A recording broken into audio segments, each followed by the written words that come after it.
What's up, everybody?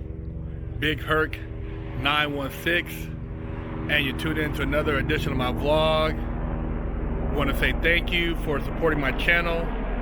Thank you for your subscription, and I appreciate all the comments, everybody's all the positive feedback, and just sharing dialogue with you guys.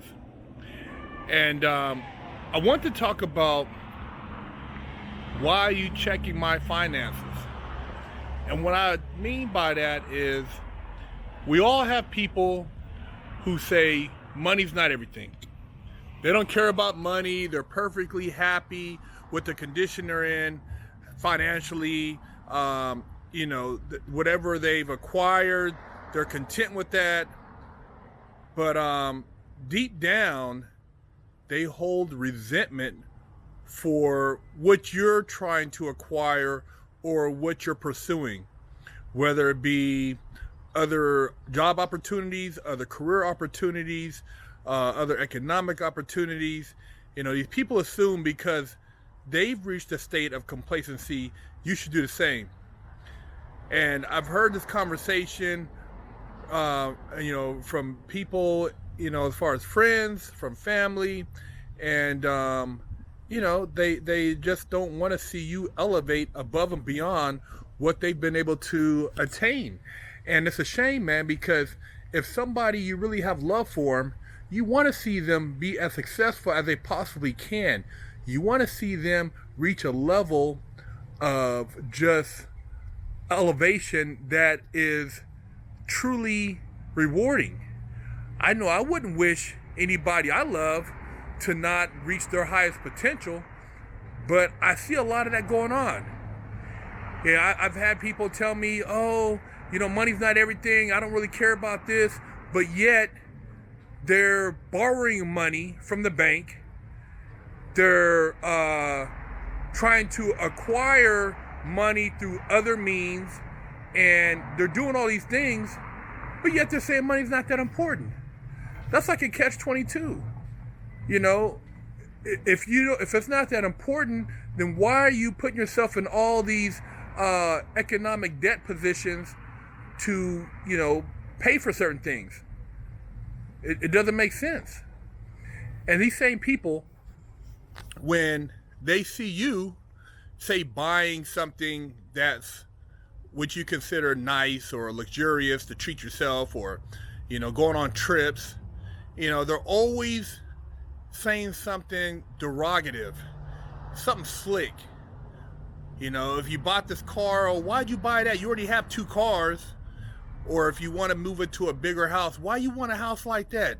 You don't need all that. You don't have a bunch of kids running around there. It's like, wait a minute. Why are you so worried about how I'm going to live?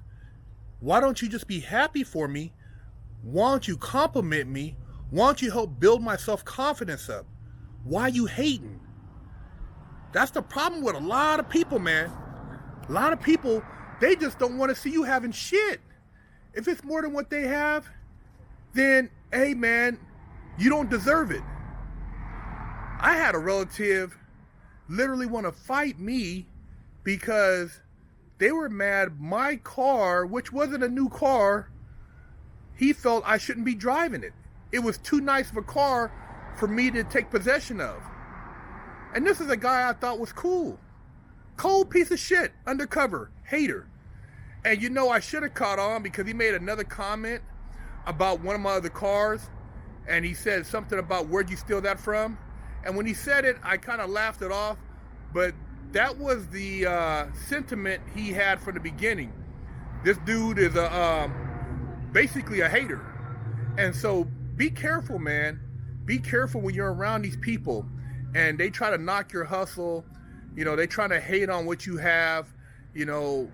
Don't keep taking these people around you, man, because they will put their negative mojo on your shit. You bring them by your house and they're walking around trying to price everything in the damn house. Your TV. Whoa, what is that? Is that a 65? How much you pay for that? Did you get it from Costco? Oh, wow. What is this couch? Is this a custom, Italian leather? Or how much was this? Wow, this This is a big place. How much does it cost to keep it cool in the summertime? Wow, you're going to have an expensive landscaping bill. What does it cost you to landscape that? Oh, you got a pool? Oh my God, it's expensive to heat that, huh? What does that cost you? God damn. You want to be my accountant? I mean, you're sure doing a lot of math for me, but you can't just enjoy the moment. You can't enjoy what's taking place.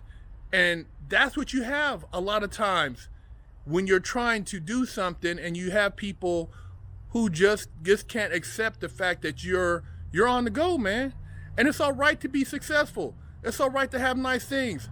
As long as you don't let those things take you over and make you start becoming hateful or overzealous, then there's nothing wrong. There's nothing wrong. If you want to have 5, 6 Bentleys, Lamborghini, Porsches, 2, 3 houses, you want to travel, do all these things, hey man, you should be able to do all that.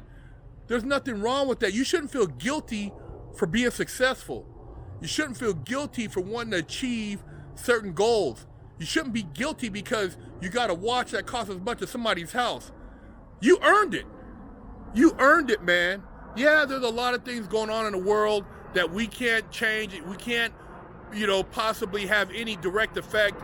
And when people say, well, you could be doing it, giving it to this, I'm not giving my money to some organization that's going to keep 85% of it and only donate 15% directly to the cause.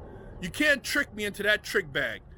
So I'm going to live my life. You should live your life. You should try to be as positive as possible. Put out good vibes. People will naturally be attracted to you based on their vibrational pattern. And if they understand what frequency you're on, and if it's meant to be, you will meet that person and be able to share, and you guys will be able to help each other out. I've met a lot of great people through social media, people that have been affected by my videos, people who have changed their lives, and just other people I've been able to network with. And so I know, man, the energy is out there, and we're all interconnected. We can all help each other out. But for the same positive energy you put out, there's negative. There's negative energy at the same level, the same intensity, trying to bring you down. And it comes in all shapes and forms. A lot of them, they call them shape changers. It could be a pretty woman. It could be a family member. It could be, a friend. And they take on all forms, man. But they try to get you. So you got to watch out. You gotta always be, conscious and listening to the things they say, because this person, you don't want to invite them to your house. You don't want them to put their energy into your circle. You want to keep that pure. You want to keep your circle and your energy as pure as possible, and stay surrounded around people who are going to compliment you, elevate you, and allow you to move above and beyond. Just some food for thought. I hear it all the time, and I think about how people always, to some degree try to take away another person's self-confidence because they don't have self-confidence, so they don't want you to have it, and it's all out of fear of you being successful, fear of you achieving your goals. Well, keep achieving your goals, keep being positive, keep being successful. Elevate yourself to the highest possible level you can while you're here on this earth, and don't let nobody tell you otherwise. To hell with all this fear shit. To hell with living scary. Somebody telling you can't do this, you can't do that. Hey, think for yourself, man. Quit letting other people try to think for you, and take control of your mind. That's true freedom, is when you can dictate your own future. Big Herc 916.